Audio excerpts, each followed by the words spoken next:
The lights did not flicker, they simply died, and the silence that followed was louder than any alarm I had ever heard.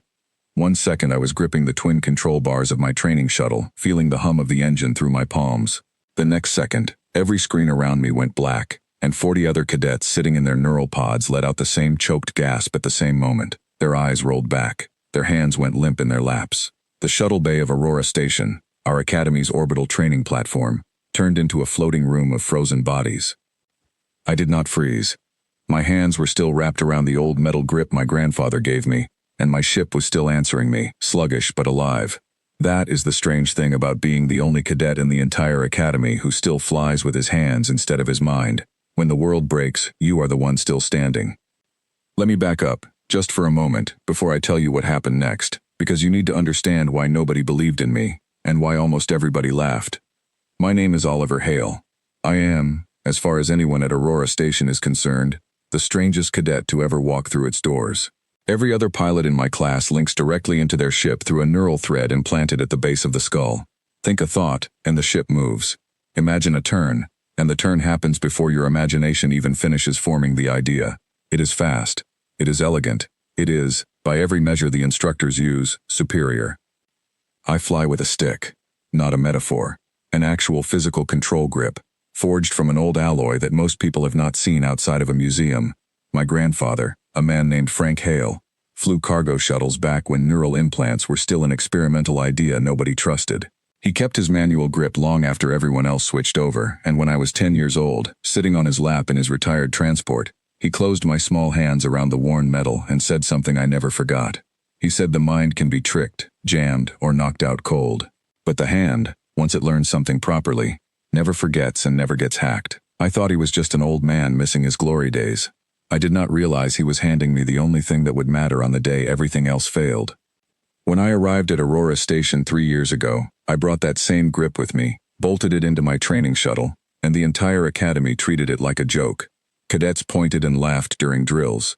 Instructors marked me down for using outdated form. My scores were always technically accurate, my flight paths always steady, but the judges cared more about elegance and neural sync speed than they cared about actually hitting the target. Miles Carter, the top cadet in our year, used to call me the caveman with the stick, loud enough for the whole hangar to hear. He was brilliant, honestly, the fastest neural pilot in a decade, and he never let me forget it.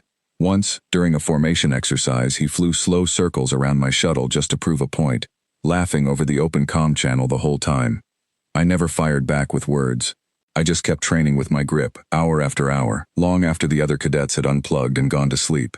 Nora Fielding, one of the few people who never mocked me, used to find me in the empty hangar at night and shake her head at how stubborn I was. "You are going to get cut from the program," she told me once. "Nobody uses that thing anymore. It is not going to save you." I told her I was not doing it to be saved. I was doing it because my grandfather asked me to carry something forward, and I was not going to be the one who let it die. Now, back to the black screens and the frozen cadets. It turns out our star, the one Aurora Station orbits, had been building towards something the science division did not catch in time. A massive burst of charged particles rolled off the surface and slammed into our side of the system faster than anyone predicted. It hit the station's outer shielding, and it hit every neural implant inside that shielding at the exact same moment.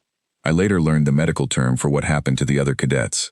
Their implants, delicate threads of circuitry woven into living tissue, absorbed the surge and shut down to protect the brain from damage. It was a safety measure, a good one, but it meant that every single neural pilot on the station went instantly unconscious, their bodies slack, their ships drifting. My grip had no thread running into my skull. It was just metal, wire, and old engineering, sitting outside my body instead of inside it. The surge rattled through my ship's systems and knocked half my instruments dark, but it never touched me. I was the only conscious pilot on Aurora Station. For 3 full seconds I just sat there, staring at 40 motionless cadets floating in their harnesses, their ships tumbling gently out of formation. Then the proximity alarm on my own console lit up red, and I understood exactly how bad this was about to get. A supply hauler, the big cargo vessel that had been quietly docking with the station all morning, had lost its automated guidance the instant the surge hit. It was massive, slow, and now completely without direction, drifting straight toward the training bay where every unconscious cadet was floating in their tiny shuttles. I grabbed my comm and called the control tower. Nothing came back but static and a thin, panicked voice belonging to Commander Ellis, the Academy's flight director, who I had never once heard sound afraid. "Hale, "If you can hear this, every automated system on this station just went dark," she said. "The neural relay that runs collision control is down with everyone else. I need eyes and hands, not thoughts. Please tell me you are still awake." "I am awake," I told her. "I am the only one." There was a pause on the line, and I understood exactly what she was thinking, because I had thought it myself 100 times. The caveman with the stick was the only person left who could do anything. She did not waste time being surprised. She gave me the numbers instead. The hauler was 7 minutes from impact with the training bay. 7 minutes to either steer it clear or find a way to move 40 unconscious cadets out of its path, and there was no way to move 40 ships without 40 working pilots. That left one option: move the hauler myself. I pulled my shuttle away from the drifting formation and pointed it toward the massive cargo vessel, my hands tight on the grip, my heart hammering in a way no neural comm setting could have smoothed over even if I had one. The hauler's emergency hatch was still functional, thankfully built with old manual backups exactly like my grandfather used to describe from his own flying days. I docked against its side, forced the hatch open by hand, and pulled myself inside. The interior was dark except for a few flickering emergency lights. I found the manual helm at the front of the ship, an old backup system installed for exactly this kind of failure, one that almost nobody on the crew had ever bothered to learn. Because why would they, when the neural system did everything for them? I sat down, wrapped my hands around a second grip, nearly identical to the one my grandfather taught me on, and felt something settle inside my chest. This was not luck. This was every single night I had spent training alone in that hangar, while everyone else called me outdated. The hauler was heavy and slow to respond, nothing like my nimble little shuttle, but the same basic principles applied. Ease the pressure. Do not fight the momentum. Let the ship tell you how much it can give before you ask for more. I turned the great vessel by hand, degree by degree, watching the training bay grow closer on the dim viewport, counting down the minutes Commander Ellis kept calling out over the comm. 4 minutes. 3 minutes. The angle was still wrong. I needed more turn than the ship wanted to give me, and for a moment I thought I had misjudged everything, that all the training in the world was not going to be enough to move something this size in time. Then I remembered something else my grandfather told me, something I had almost forgotten until that exact second.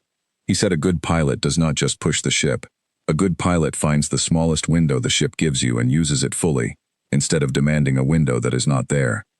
I stopped fighting the hauler's full turn, and instead used its side thrusters in short, careful bursts, letting the vessel drift sideways instead of only rotating. It was not the fast, clean solution a neural pilot would have found in an instant. It was patient, careful, almost old-fashioned. But it worked. The hauler slid past the training bay with barely any room to spare, close enough that I could see individual cadets through my viewport, still slumped and unconscious in their small ships, completely unaware of how close they had come. I guided the massive vessel into open space, cut the thrusters, and let it settle into a slow, harmless drift. Then I sat there, shaking, staring at my own hands like I had never seen them before. Commander Ellis's voice came through the comm again, quieter this time. "Hale, the bay is clear. You just saved every pilot in your class." I did not have time to feel proud, because the surge had left more than one problem behind. Life support on the western wing of the station had switched to a backup cycle that nobody had used in years, one that required a physical valve to be turned by hand to keep oxygen flowing properly. The automated system that normally handled it had gone dark along with everything else. I flew back toward the station, pulled myself through the access corridor Commander Ellis guided me to, and found the valve exactly where the old station manuals said it would be, tucked behind a panel nobody had opened in a long time. My hands, already tired from wrestling the hauler into place, closed around the metal wheel and turned it, slow and steady, feeling resistance that had built up from years of disuse. It gave, finally, with a groan that echoed down the empty corridor, and somewhere in the station, air began flowing properly again. By the time the neural systems came back online almost 20 minutes later, cadets waking up groggy and confused inside their tiny shuttles, the entire crisis was already over. Commander Ellis had spent those 20 minutes talking to me over the comm, walking me through backup system after backup system, every single one of them designed for hands instead of thoughts, every single one of them useless to anyone, except the one cadet who still bothered to train that way. When the other cadets woke up and pieced together what had happened, the hangar bay went quiet in a way I had never experienced there before. Nobody laughed. Nobody made jokes about outdated form. Miles Carter was one of the first to find me afterward, still sitting in the hauler's cockpit, hands trembling slightly from exhaustion. I expected another comment about the caveman with the stick. Instead, He stood in the doorway for a long moment before speaking. "I did not think anything like that could actually happen," he said quietly. "I did not think we needed a backup for our own minds." I told him the truth, the same thing my grandfather told me years before he passed the grip into my hands.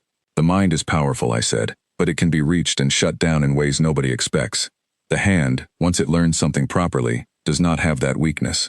Nora Fielding found me a little later, and instead of shaking her head at my stubbornness, she just sat down next to me in silence for a while before finally speaking.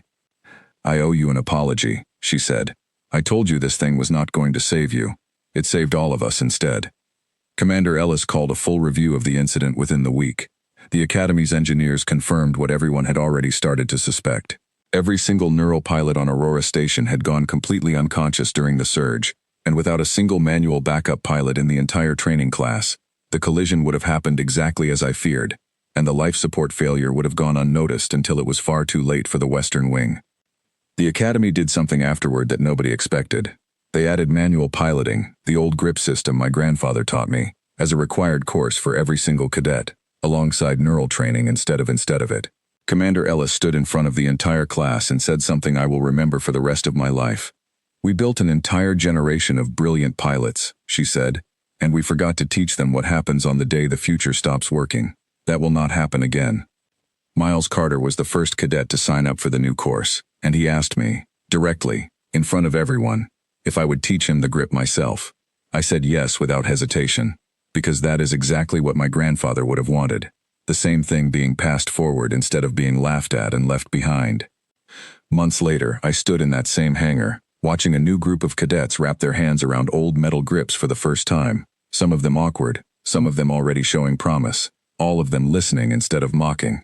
I thought about my grandfather, about the years he spent flying cargo shuttles nobody respected anymore, about the day he closed my small hands around that worn metal, and told me it would matter someday. He was right. It just took the whole galaxy nearly forgetting how to survive, without its own mind, for everyone else to understand what he already knew. What we once mocked as old and slow turned out to be the very thing standing between a quiet morning and a disaster nobody would have walked away from. Sometimes the future does not need something faster. Sometimes it just needs something that cannot be taken away, no matter what storm comes rolling in from the stars. And that is how an old grip everyone laughed at became the one lesson every single cadet at Aurora Station now learns first.